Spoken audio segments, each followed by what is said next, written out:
Okay, so here are some things that you will need if you go to a shooting range.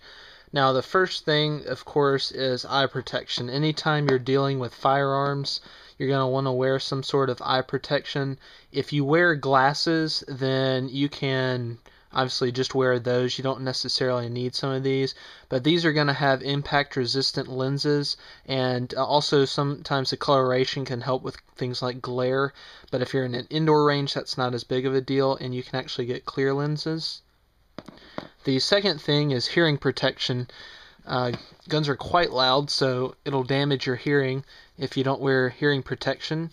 So these actually have a special feature. I don't know if you can see it on here, but there's a microphone, and what that'll do is allow you to hear talking when the decibels are below a certain range. I believe these are 80 decibels. So once it hits 80 decibels, the microphone turns off, and then you have the hearing protection back to normal.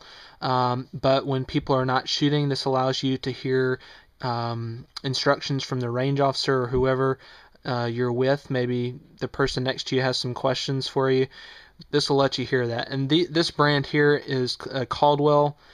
And I don't know the decibel rating on these off the top of my head, but I think it's in the 20s, so that means it'll reduce the noise by 20 something decibels.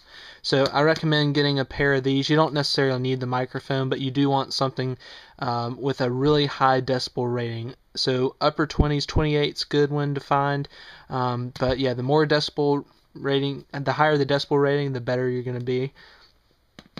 The next one, silicone gun and reel cloth. What this will do is allow you to wipe your gun down after you shoot, get some of that grime off, and also this will put a protecting finish, I guess you could call it, on the metal of your gun so that it'll prevent rust and keep moisture off, and it just adds a little layer on there for extra protection while you get it home and before you clean it.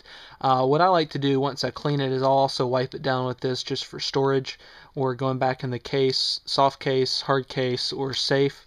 But these are really handy. They're really cheap. I think this was like $4, something like that. So I'd recommend getting that. If you don't have one of these, just wipe your gun down with some sort of paper towel, something. Just get a little of that soot off there. Makes cleaning easier later. These are adhesive things for targets. So you would put one of these ovals on a target. The cool thing about this is when you strike it with a bullet, it will illuminate the bullet hole so you can see it. I don't know if you can see their sample here, but it'll look like that. So where it's black here, it'll have a yellow ring around it, so it's much easier to see where you hit. Now for short ranges, that's not necessarily something you need, but these are nice just for those who can't see as well or have trouble seeing holes on solid black targets. These are pretty handy. This comes, I believe, with 12 targets and then 48 circle things. What you do with the circles, when you have a bullet hole, once you're done with that and you see how you shot, you put the black circles over that, and then it gives you more use per target, so it saves you some money. So anyway, these are 4 things that you can take with you to the shooting range, but 2 of these are extremely important: your hearing protection and your eye protection. These are really, really important. Some other things you might want to take are extra magazines preloaded. Now, some places don't allow preloaded magazines, but if they do, then that saves you some time and effort once you get there, so you don't have to waste your range time loading.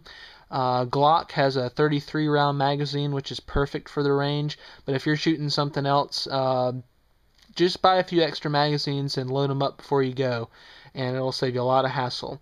So anyway, if you've never been to the shooting range, these are some things you might want to look at and pick up. And I hope you enjoy the video, and there will be more to come, but if you have any questions, leave some comments and I'll try and answer them.